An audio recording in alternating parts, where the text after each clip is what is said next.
Online YouTube channel आपके अपने Bihar board science सभी के एग्जाम के लिए, आप सभी के एग्जाम में आपको टॉपर बनाने के लिए आज लाए हैं पूरे के पूरी किताब का जो सबसे मोस्ट इंपॉर्टेंट क्वेश्चन है वो सब कुछ आज आपको देने वाले हैं। जल्दी से जुड़ जाइए, शेयर कर दीजिए क्योंकि आज एक इंपॉर्टेंट सेशन होने वाला है आप सभी के लिए। तो साथियों जल्दी से जुड़ जाइए, सारे के सारे पीवाईक्यूज हैं, वेरी वेरी इंपॉर्टेंट पीवाईक्यूज हैं। अभी लाइक कर दीजिए, अभी ही शेयर कर दीजिए, अभी सब्सक्राइब कर दीजिए क्योंकि भाई अगर नए हैं तो अभी सब्सक्राइब भी कर दीजिए और शेयर है तो अभी कर दीजिए। तो लाइक शेयर सब्सक्राइब, सब्सक्राइब तीनों कर दीजिए, लाइक शेयर सब्सक्राइब तीनों कर दीजिए, फटाफट से अभी कर दीजिए और फिर स्टार्ट करते हैं फटाफट जल्दी से आज की क्लास में, क्योंकि आज बचने वाला है एक जानदार दमदार सा तहलका।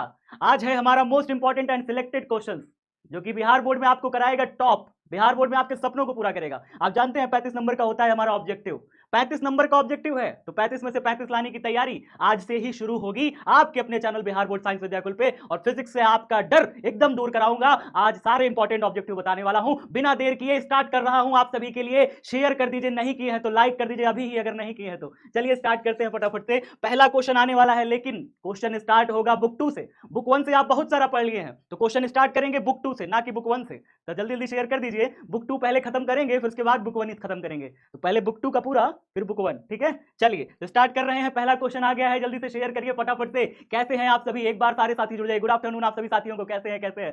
गुड आफ्टरनून कह रहे हैं कि सर आप बहुत बढ़िया लग रहे हैं, आप सभी का प्रेम है कि हम बढ़िया लग रहे हैं। चलिए जल्दी से स्टार्ट करते हैं फिर। भाई साहब आज जो है प्रकाश वर्ष किस भौतिक राशि का, प्रकाश वर्ष किस भौतिक राशि का मात्रक है 2021 में पूछ रहा है, जल्दी से बता दीजिए। प्रकाश वर्ष मात्रक किसका है, आप सब पढ़ रखे हैं ना, पढ़ रखे हैं ना। दूरी का मात्रक है, किसका मात्रक है, दूरी। प्रकाश द्वारा एक वर्ष में चली गई दूरी कहलाता है प्रकाश वर्ष। कितना होता है, 1 लाइट ईयर। 1 लाइट ईयर होता है 9.46 into 10 to the power 15 metre का लगभग होता है 1 लाइट ईयर, यानी एक साल में प्रकाश कितनी दूरी चल लेता है, ठीक है। तो दूरी का मात्रक है, खगोलीय पिंडों के बीच की दूरी नापने के लिए प्रकाश वर्ष का प्रयोग किया जाता है। चलिए आगे देखते हैं फटाफट से, अगला क्वेश्चन पे आते हैं क्योंकि आज क्वेश्चन का महामैराथन क्लास होने वाला है। ऑब्जेक्टिव आपका सब तैयार कराऊंगा। पहले पार्ट 2 किताब, फिर उसके बाद पार्ट 1 किताब, सारा का सारा पूरी फिजिक्स का मोस्ट इंपॉर्टेंट क्वेश्चन। औसत पीला रंग के अपवर्तनांक के लिए निम्नलिखित में कौन सा सही है। पीला रंग का आपको अपवर्तनांक निकालना है ना, तो भाई प्रिज्म के अंदर ना प्रकाश किरण जब जाता है तो 2 रंगों में विभक्त हो जाता है। 2 रंगों में होता है क्या, मेनली 2 मानते हैं, ऊपर और नीचे वाला। बीच में जो होता है इसमें होता है पीला, वास्तव में वेबग्योर होता है VIBGYOR। माध्य रंग को हम पीला रंग कहते हैं, तो यहाँ पे माध्य रंग आता है पीला रंग, यानी कि येलो माध्य है। बाकी ऊपर नीचे, सबसे नीचे आता है वायलेट और सबसे ऊपर आता है रेड, ठीक है। तो इस तरीके से 7 रंगों में विभक्त होता है, बीच में येलो मानते हैं और ऊपर और नीचे वायलेट और रेड मानते हैं। इसलिए जब आप माध्य रंग निकालते हैं ना, औसत रंग पीला रंग का अपवर्तनांक निकालते हैं, तो आपको क्या करना होगा, आपको ऊपर और नीचे वाले का अपवर्तनांक का योग करके 2 से भाग कर देना। मतलब वायलेट का अपवर्तनांक लीजिए, रेड का अपवर्तनांक लीजिए और उसके बाद क्या करिए, 2 से भाग कर दीजिए। तो किसका निकल आएगा, बीच वाले का, यानी येलो रंग का अपवर्तनांक निकल आएगा। तो इतना आसान है निकालना। तो क्या हो जाएगा, ये वाला हो जाएगा हमारा येलो रंग का अपवर्तनांक का व्यंजक, है ना। तो बढ़िया है, आसान है, आसान लग रहा है। तो चलिए फटाफट से निपटाते हैं। 2021 में क्वेश्चन पूछा था, समांतर सतह वाली कांच की पट्टी की शक्ति, अगर समांतर सतह वाली कांच की पट्टी है तो प्रकाश किरणों को अनंत पे फोकस करेगी, और अगर फोकस दूरी अनंत हो गई तो शक्ति शून्य हो जाएगी, क्योंकि उल्टा होता है फोकस दूरी और शक्ति का रिलेशन, है ना। 2021 में आया हुआ क्वेश्चन है। नेक्स्ट क्वेश्चन, कोणीय बल विक्षेपण बराबर होता है, तो कोणीय विक्षेपण बराबर होता है, तो कोणीय बल विक्षेपण थीटा बराबर होता है n-1 इंटू में क्या हो जाएगा, कोणीय बल विक्षेपण बराबर होता है, किसके बराबर है बताइए जल्दी से, म्यू वी माइनस में म्यू आर इंटू में ए हो जाएगा, है ना जी। म्यू वी माइनस में म्यू आर इंटू में ए हो जाएगा, ठीक है। क्या हो जाएगा, ये हो जाएगा।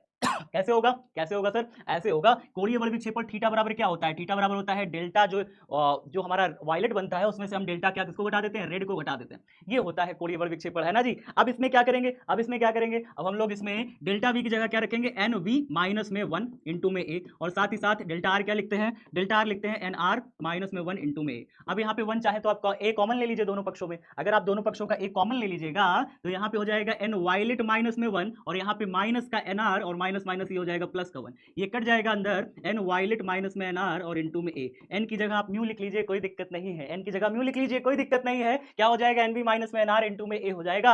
ये होता है हमारा अपवर्तनांक, जिसे कह सकते हैं कोणीय बल विक्षेपण। क्या होता है, अगर हम प्रकाश प्रिज्म की बात करें तो प्रकाश किरणें वास्तव में जब आपतित हुई है तो आपतित प्रकाश किरण को आगे बढ़ाते हैं, और अपवर्तित प्रकाश किरण कुछ ऐसे निकल जाता है, कुछ ऐसे जाकर के ऐसे निकल जाता है। तो जो ये वाली प्रकाश किरण है, ऊपर वाली ये रेड है और नीचे वाली वायलेट है, ठीक है। तो रेड वाली को पीछे की तरफ बढ़ाते हैं, वायलेट वाली को पीछे की तरफ बढ़ाते हैं।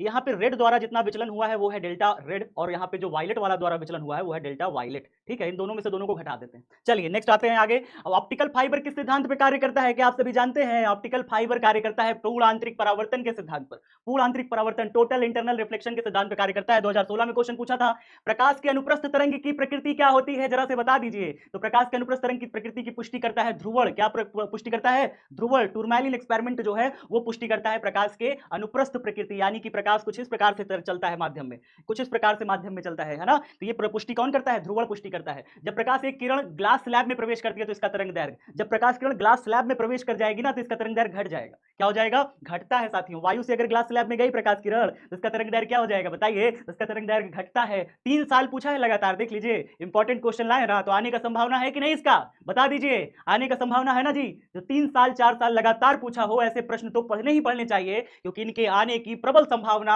आपके अगले साल भी होती है। एग्जामिनर के फेवरेट क्वेश्चन कहे जाते हैं ऐसे क्वेश्चन। चलिए अगला क्वेश्चन देखिए क्या है। एक अवतल गोलीय दर्पण से प्रतिबिंब बन सकता है। एक अवतल गोलीय दर्पण है, कैसा प्रतिबिंब बनेगा बताइए? सारे के सारे सही हैं। अगर अवतल गोलीय दर्पण है, पास में लाते हैं तो आभासी प्रतिबिंब, दूर ले जाते हैं तो छोटा बनता है और वास्तविक बनता है। तो इसमें सारे बनते हैं, आभासी बनता है, वास्तविक बनता है, आवर्धित बनता है। ठीक है, उल्टा भी बनता है, लेकिन उल्टा यहाँ पे लिखा जाएगा उल्टा। ठीक है, चलिए आगे देखते हैं। 2013 में आया था, एक व्युत्तल लेंस है कि प्रत्येक तल की वक्रता त्रिज्या 20 सेंटीमीटर है, लेंस की क्षमता पूछ रहा है। ऐसे क्वेश्चन के लिए क्या करते हैं, हर एक तल की वक्रता त्रिज्या दिया हुआ है, यानी आर बराबर दिया हुआ है, R1 का वैल्यू 20 सेंटीमीटर, R2 का वैल्यू यहाँ पे माइनस का 20 सेंटीमीटर दिया है, और यहाँ पे अपवर्तनांक n का मान दिया हुआ है 1.5। ऐसे क्वेश्चन में फोकस दूरी पहले निकाली जाएगी, उसके बाद क्षमता आएगी। तो फोकस दूरी निकालने के लिए फॉर्मूला f बराबर कितना रखेंगे भाई साहब? सॉल्यूशन कर लीजिए। 1/f is equal to n minus 1, bracket में 1/r1 माइनस में 1/r2।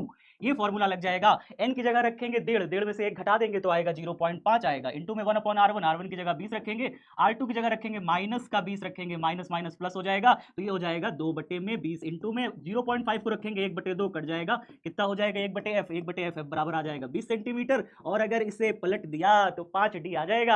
कितना आ जाएगा? 5d आ जाएगा, क्योंकि क्षमता बराबर होता है 100/f। क्षमता बराबर कितना होता है जी? 100/f होता है। तो f का वैल्यू अगर आप यहाँ पे 20 रख देंगे तो 100/, यहाँ पे 20 रखते ही कितना हो जाएगा? 20 पंचे 100, यानी कि 5d। 5d हो जाएगा कि नहीं जी? तो आंसर हो जाएगा हमारा 5d। 2012 में पूछा था, लेकिन पूछने की संभावना है इसकी। अच्छा क्वेश्चन है, बल विक्षेपण क्षमता के लिए निम्नलिखित में कौन सा संबंध सही है भैया? 2 साल पूछा हुआ है। बल विक्षेपण क्षमता क्या हो जाएगा? म्यू वी माइनस में म्यू आर अपॉन में म्यू वी माइनस में 1, ये हो जाएगा। ठीक है, चलिए आगे देखिए, बता समझ में आया कि नहीं? वायलेट में से रेड को घटाएंगे अपवर्तनांक, और नीचे हो जाएगा येलो में से 1 घटा के, ये हो जाएगा इसका सही आंसर। बल विक्षेपण क्षमता को किससे प्रदर्शित करते हैं? देख लीजिए, ओमेगा से प्रदर्शित करते हैं। किससे प्रदर्शित करते हैं? ओमेगा से प्रदर्शित करते हैं, याद रखिएगा इसको। आगे देखिए, 20 सेंटीमीटर फोकस दूरी वाले उत्तल लेंस का क्षमता पूछ रहा है ना, तो क्षमता का फॉर्मूला क्या होता है? P बराबर 100/f होता है, ये होता है। अब यहाँ पे 100/f होता है, अगर फोकस दूरी किसमें दिया है? सेंटीमीटर में दिया है, तो यहाँ से f बराबर निकाल लीजिए। आपको क्षमता ना पूछ रहा है, तो 100/में फोकस दूरी कितना दिया है? फोकस दूरी 20 दिया है, रख दीजिए 20। 20 के पहाड़ में कट जाएगा 5 बार में, कितना बार में कट जाएगा जी?